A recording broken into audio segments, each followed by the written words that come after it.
Yeah. Hi everybody, how's it going? Yes.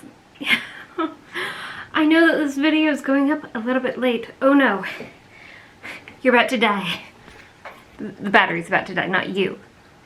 God, it's gonna get flagged. I know this video is coming up late. It's a little bit because life and work and homework and everything has just been a little bit much lately, but mostly it's because I'm embarrassed. You're watching the Christiana 321. Unfortunately, I am the Christiana, and my hair is just pulled back. I'm avoiding telling you what I gotta tell you because it's embarrassing. But also this hair is embarrassing, which is more embarrassing. Tell me in the comments below. Actually, don't tell me in the comments below. That sounds terrible. So if you've seen any of my What I Spend in a Month videos in the past, you'll know in an average month, I spend about in the range of $3,500 without like trying too much, not doing this cat, 3,500, and that's without doing like major budgeting. Just kind of I've got a general idea what I like to spend for things, but not doing much budget tracking. I watch the numbers in my phone go up, but as long as I stay in a range I'm comfortable with, I'm comfortable. Then I did a month where I tried to cut $1,000 off of that, basically only spending about 50% of my take-home pay. And I got close. I think I failed by a little bit. I'll link both those videos down below. I'm a little bit more proud of the spending of those months. Anyway, at the beginning of the year I decided I wanted to do a no spend month. In February, I was like elbow deep in my classes. I had class 3 nights a week, so it wasn't like I was going out that much. I mean, I had been getting delivery in January when I was also 3 classes a week. I was going to be going out of town for a weekend, which I did. Went to Georgia. I did not vlog that. Sorry.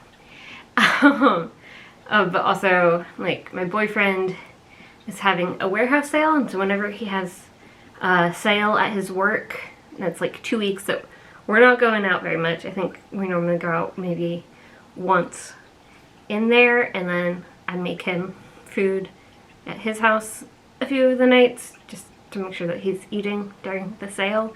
However, it's not very effective because it turns out the stuff that I make him, he can't eat at lunch because he needs things that he can carry, so I gotta like walk around and eat kind of thing.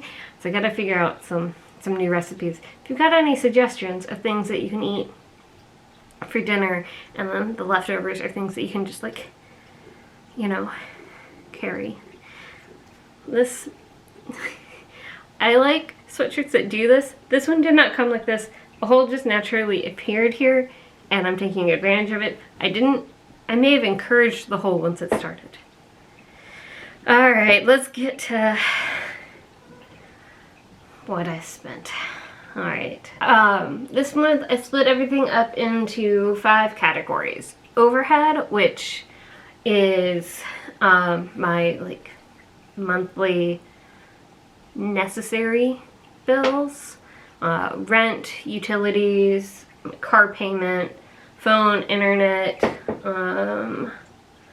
water is on here. I put the full amount for the water because I paid the full amount in February, but that is a quarterly payment. So really only a third of it should count.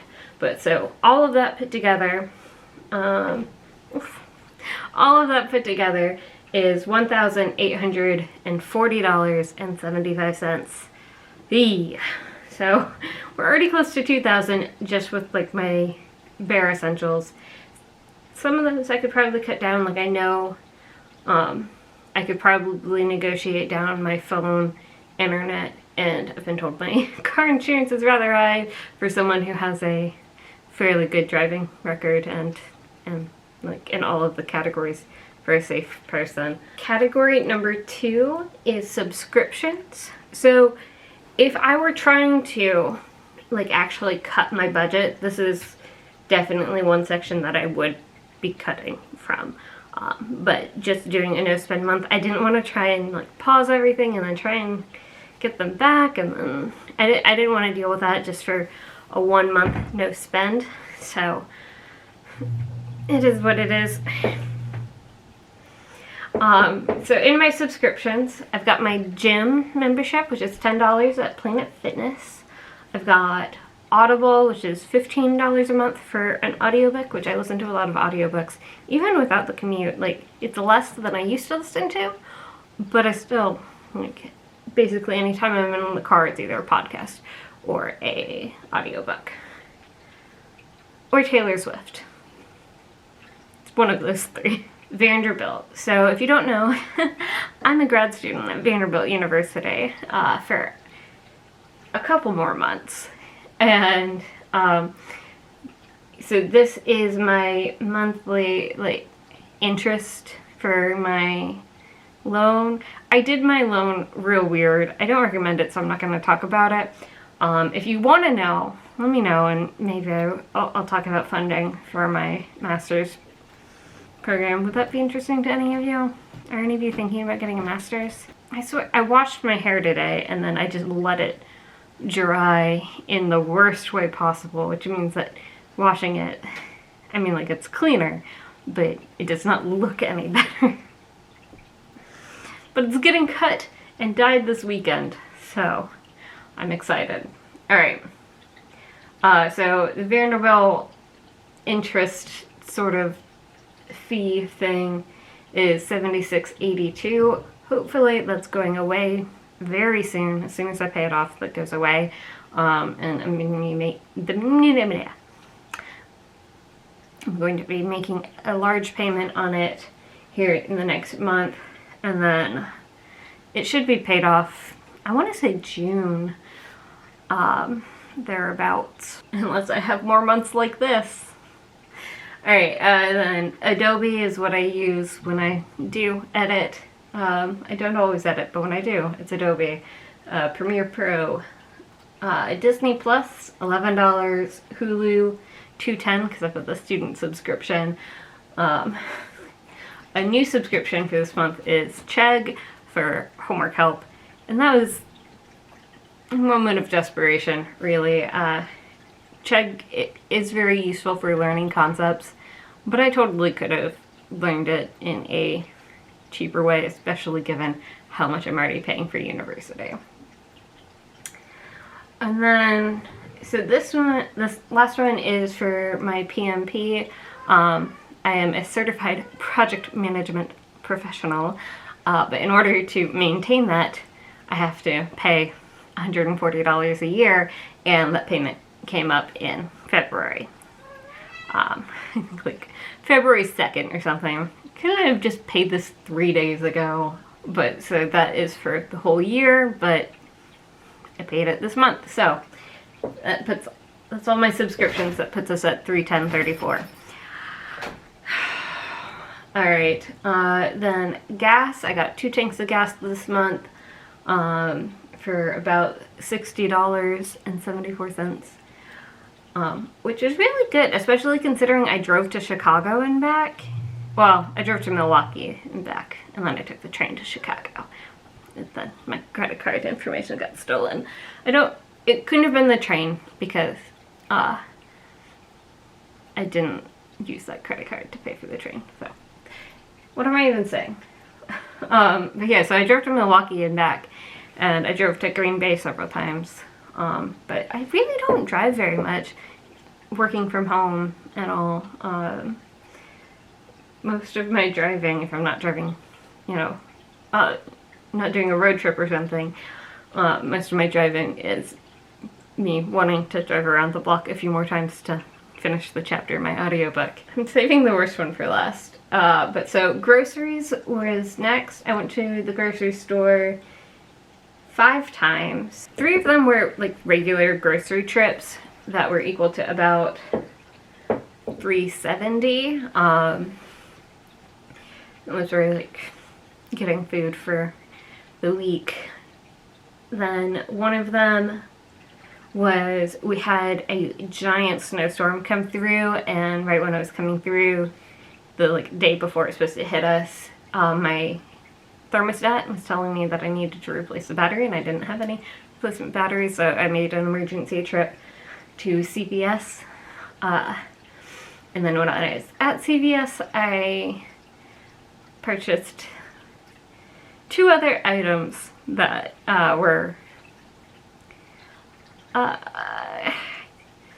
they were presents for a person that I care about. So it didn't really fit in the no spend month. That was probably might be my weakest moment. So at CVS I spent $30, and then I did a one-off grocery trip where I just needed some specific stuff while I was up in Green Bay to make some food.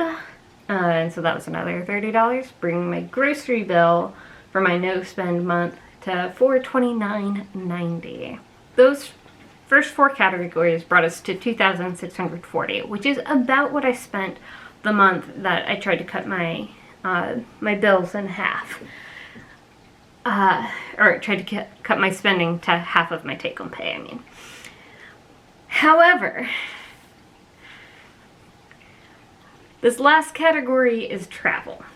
Now, there are 2 bits to this travel.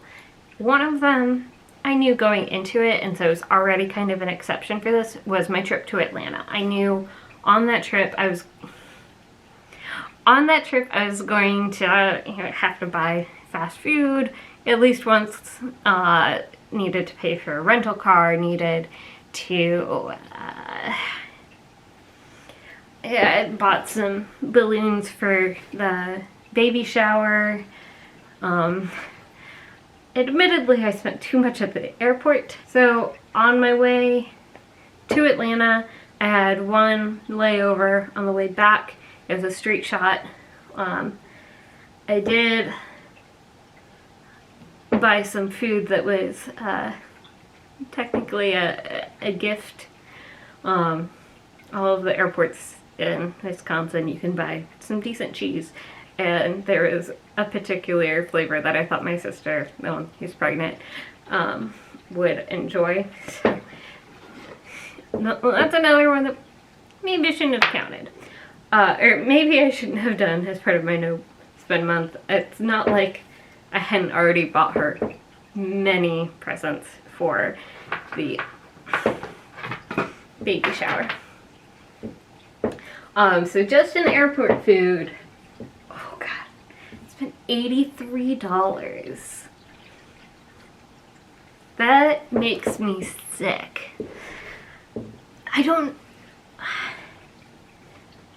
Some of it was necessary. Some of it was because I was bored in an airport. And airport food is sometimes not terrible. We've got the Atlanta trip in here, rental car, food, etc. But then, if you guys remember from my priority video for the year, if you saw that one, I'm planning on doing several weekend trips with my boyfriend, and so during my no spend month, I made purchases for our May trip and our April trip. I think that's right. I think it's just those 2. So I bought the plane tickets for both of those. We try and split up the cost for trips in different ways. Like my birthday trip, he paid for most of everything. His birthday trip, I paid for most everything. But then all the other trips are kind of split in different ways. We don't nickel and dime it. We're not really keeping track, as long as usually the person who is most excited about the trip will pay for a little bit more. And is that just because I'm usually the one that is most excited about the trip, and I like traveling slightly nicer than John does. Like staying in slightly nicer hotels. Being on an airline that I'm not worried about whether or not it has landing gear. That's an exaggeration. But, which brings my travel. My travel fund. Oh, a much smaller thing that was in there was whenever I drove my car to Milwaukee, then I took the train from Milwaukee to Chicago. But the parking situation at the Milwaukee train station just like was really confusing to me. And so I ended up paying for parking in 3 different garages. Now, my work reimbursed me for the trip, but I did not ask them to reimburse me for all 3 parking garages, just the one. So there were some additional parking expenses in there that should not have been, and it is 100% due to me making mistakes on websites and me being awkward and me just like having anxiety about whether or not my car was gonna get towed. So yeah, that was probably an extra $25, so in the grand scheme of things didn't make a big difference in my no spend month. Travel ended up being $1,600. Darling, $1,682.05. Which I know what you're thinking. That's almost as much as your overhead. Yep. So my actual total for my no spend shortest month of the year, not going out hardly at all, barely seeing my boyfriend because he was doing his like big work event thing, and then also he was in Vegas for a period of time. Sorry if that's spoiling your videos if they ever come out. Grand total of, I mean, you guys can do math. Do you need me to say it? $4,323.78, which means I'm about what, 800 more than just an average month where I'm not trying to do any fun budgeting or anything. Which, I mean, if it wasn't for buying the plane tickets and reserving the hotel and everything, it wouldn't be that bad. Like, it probably would be close to an average month, maybe even better, because plane tickets to one of the locations were not cheap. They were very expensive and very upsetting. Not eating the airport food would have been great. Understanding how parking garage payments work also would have been lovely.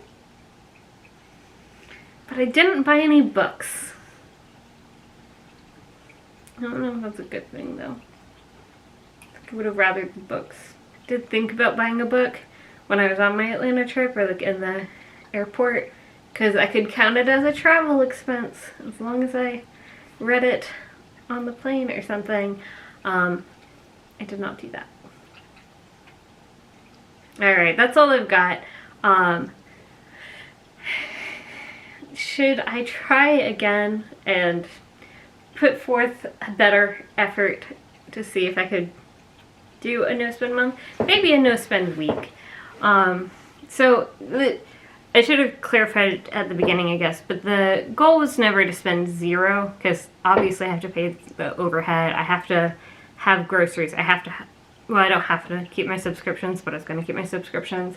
But it was basically not to buy anything unnecessary, not to go out to eat at all, or at least not when I was buying. It was good. I got back in the habit of drinking coffee at home every day, which is good because I'd gotten out of the habit. I don't know what to say. Normally I like to have a question for you guys, or, you know, ask you for suggestions or something. If I do any more what I spend in a month, do you like it better when we're just going through the numbers, or would you like it to be more vlog style where you see me making the purchases? Because I've thought about doing that, but doing that for a whole month with that video would be so long. But I could maybe do a vlog style, what I spend in a week, what I spend in a day. There's a lot of days where I don't really spend anything. Other than like on my phone. Which if I had to pull out my camera, maybe I wouldn't. I already spent so much money in March, and we're like a week in. Some of it was stuff that I was putting off buying until now. Some of it was I felt bad for not paying for any dates last month, so I paid for a couple. And I bought some books. I'm excited. Look, if I do a book haul this month, which I'm kind of planning on it, I only have bought 4 so far, so I probably won't unless I buy some more. But it'll be a good one. The ones that I bought this month, I'm excited about. I'm always excited about it, but I'm really excited. Maybe it's because I went a month without buying any books. I've tried to close out this video several times now. So I'm gonna do it for real this time. Good night, sweet dreams. Like, comment, subscribe, etc.